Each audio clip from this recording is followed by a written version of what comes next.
Hey everyone, it's Shelly Hoffman with Heart Home and Community, and I am lucky enough to grab these three people, actually four, because we do have a camera woman that hopefully we will hear Amy's voice every once in a while as well, and that would be Amy Casper because you can't see her. But they're here from St. Augustine and St. Mary's, and they just want to share, and I asked them to share, what are they still doing? How are they getting out into the community? Where can you find the things that they're doing, if that makes sense? So can you guys share with us, just since this whole thing happened with social distancing, what's been going on with your churches? Thanks, Shelly, for the invitation. I know all of us are excited to be a part of it. I think that's the first time that Amy has ever been considered a camera woman. It's not in her job description, but we're going to do the fine print. I think one of the ways that the virus has kind of affected us is that it's underscored the importance of shared leadership. So at both parishes, at St. Augustine's and St. Mary's, we have a leadership team that is pretty broad, and it's also pretty diverse. And so the four of us are on, and I think we recognize and we represent the larger community that we serve.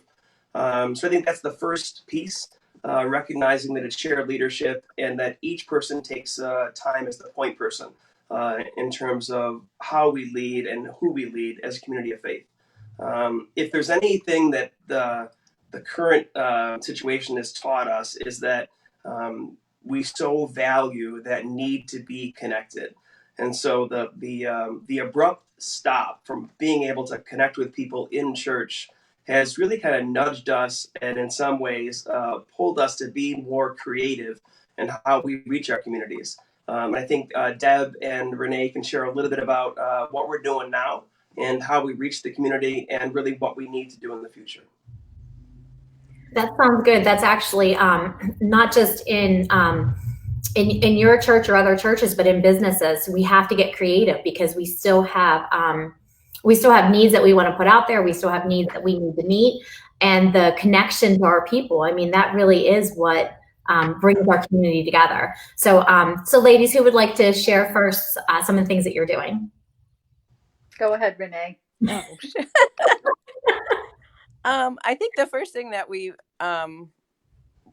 did was try to communicate via things we already had in place. Like we have Flock Note, which is an email that goes out to parishioners that they've signed up for. So we could send them updates. We send them a weekly update. Plus we started a new spiritual connection one that we send on Tuesdays, and to give people ideas for how to continue their spirituality. And so I think that we started by using things that we had in place. And I've noticed on the Flock Note that new people are joining. There's like smaller groups within Flock Note that you can join. And they're joining, they're finding out, they have the time now to find out about those things. Deb, do you want to share? Oh, sorry. I apologize. How do you join? You said you have new people that are joining. If somebody wanted to join that's not there yet, how would they do that? They could go to our webpage and look for an image that says Parish Updates and click on that, and then they can join. Okay. Or they can just call the parish office too. And somebody is at the office still? Yes. Right now. Yeah. And Shelley, that would be true for both parishes. So the website of both parishes has just a plethora of information about how people connect, not only to the online presence of the parish, but also connect individually with members of the faith. Okay, that's good to know. I believe you're up, Debbie. Okay, I'm afraid I could not hear what Renee was saying. So I don't know what she covered and what she didn't. So if I repeat myself, I'm sorry. Deb, Renee said that she's never worked with somebody more funny than myself. So I heard something different. I heard her talking about Flock Notes and stuff, but I'm sure that was the hidden message. I don't know. I think I might have lost in translation. I'm not really sure. So some of the things we're doing at St. Augustine's includes similar to what I expect Renee said. We are reaching out to our people through what we call our weekly update, which gives them bullets of information that we think that they might find interesting and helpful to have. We've boosted up our website and content enormously. We've added family faith sharing information so that families who are struggling to be at home away from church can help their kids and come together in ways of prayer, as well as some fun activities that lead them to scripture and any other kind of study. We're also doing some adult education online for faith orientated. We're just looking at some videos, encouraging people to look at the videos, and then they can join us for a Zoom session. And we've had great success with that. So we're just trying to reach out to our people as much as possible. We would love to have anyone join us. So if they stumble across our website and want to join something, they are more than welcome. They don't have to be Catholic. They can just join in. Nice. And that's good to know, because like I said, people are searching for something. We need hope. We need community. We need that sense, and that's definitely a great place for people to find it. So those are the things that you're doing for your church. I know that you mentioned a couple community outreach things or blood drives or something that you were doing as well. Does someone want to share that information?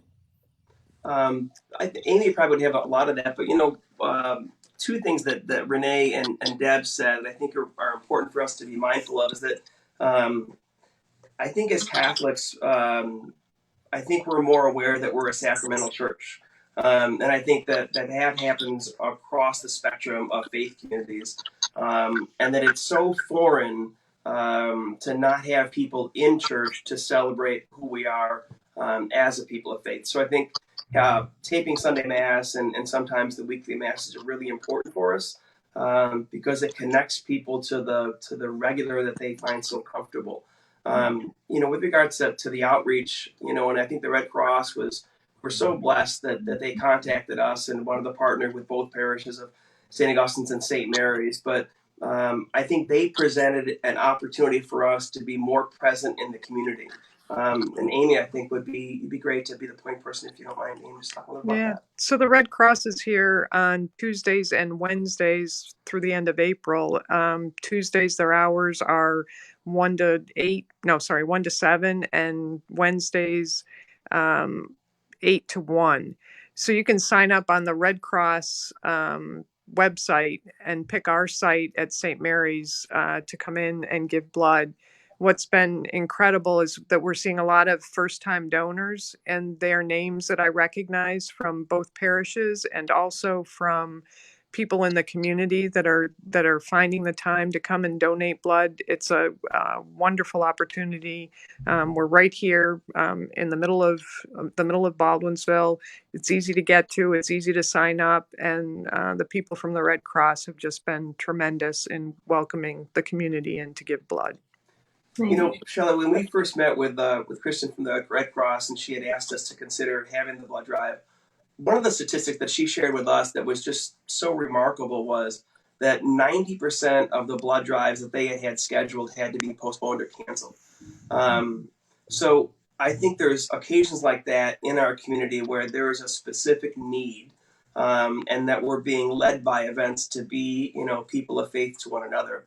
So I think that we really benefited from having a chance to have the blood drive here, but divine support from both parishes. Nice.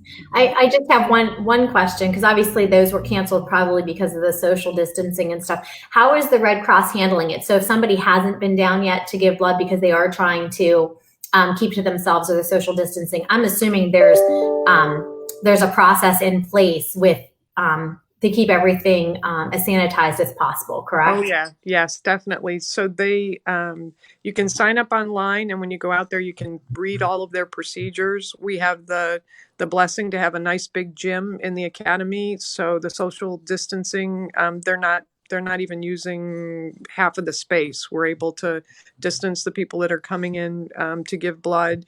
They're sanitizing every day before and after and during the volunteers that come in to give blood. And there was something else they're doing. I completely forgot. Giving out Girl Scout cookies.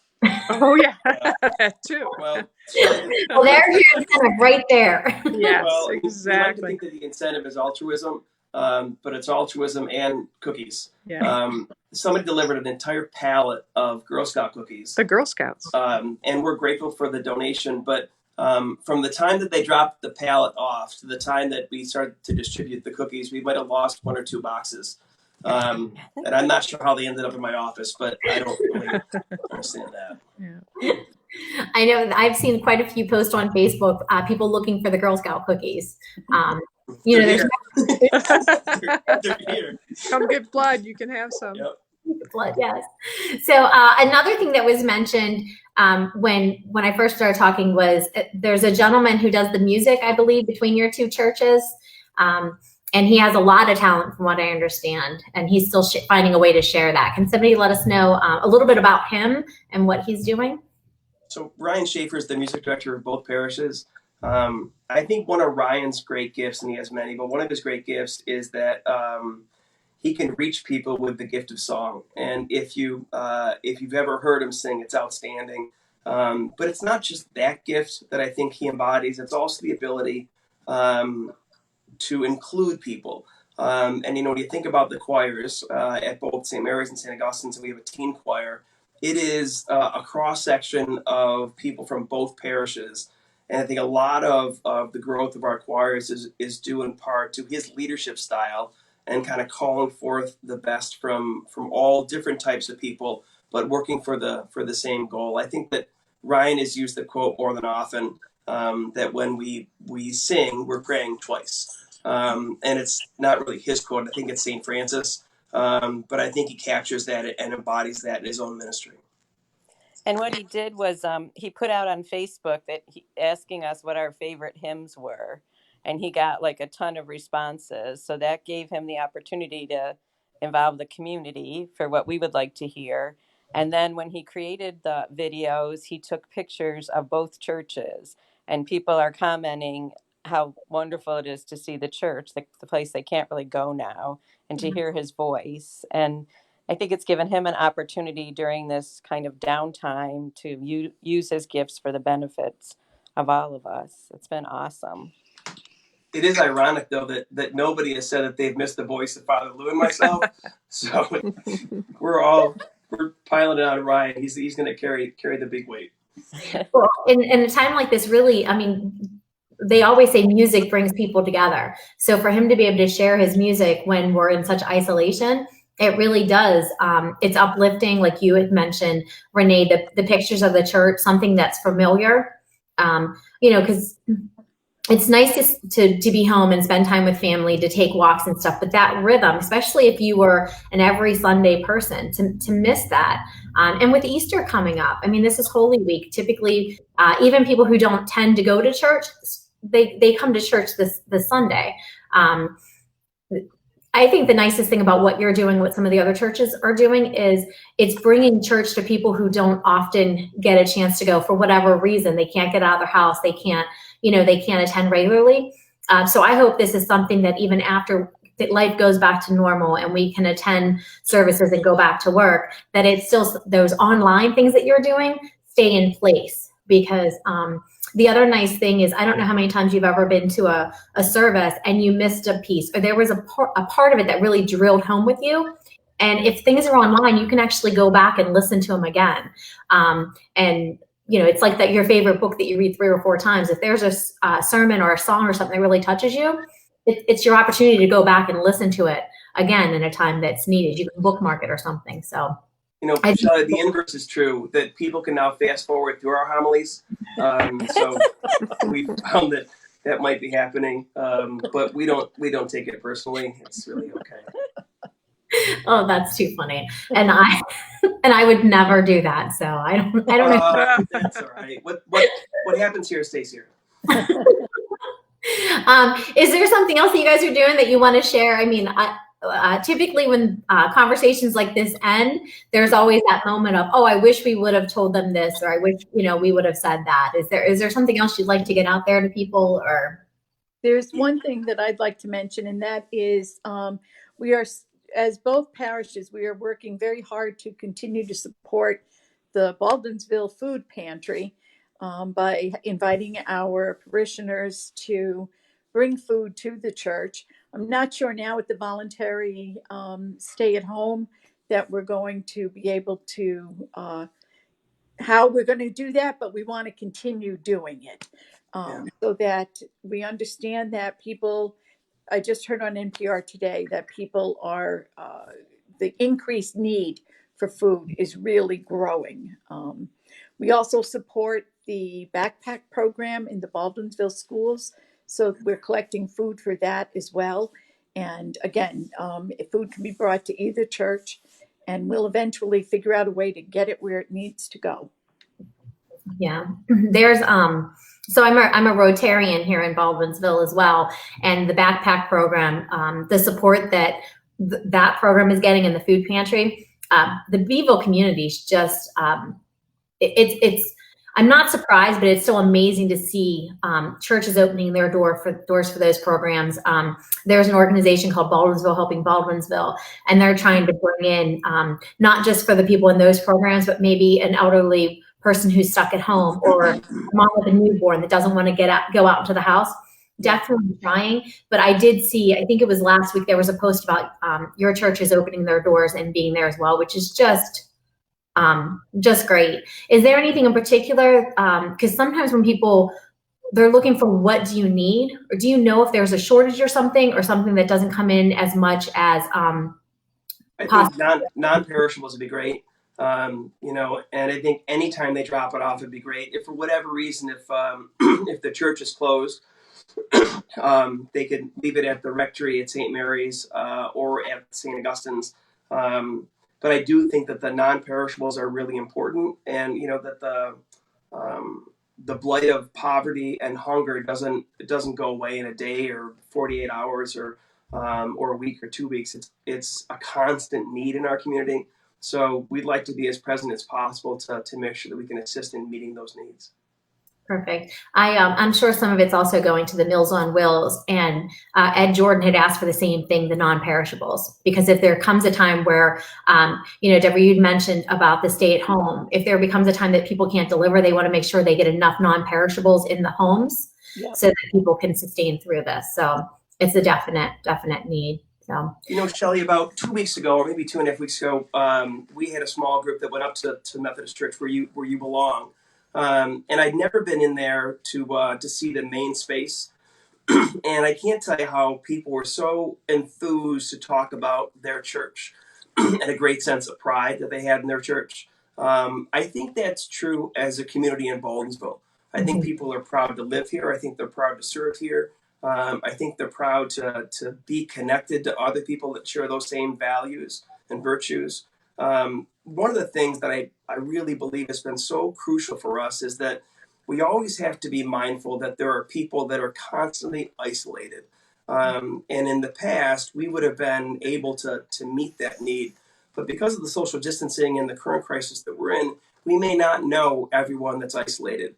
And so the suggestion had come from the ministry teams at St. Augustine's and St. Mary's to really go through the parish census and try to reach out to every single person as often as we can, but at least once, to let them know that we're thinking about them, that they're important to us, we're praying for them, and that they're a part of our family.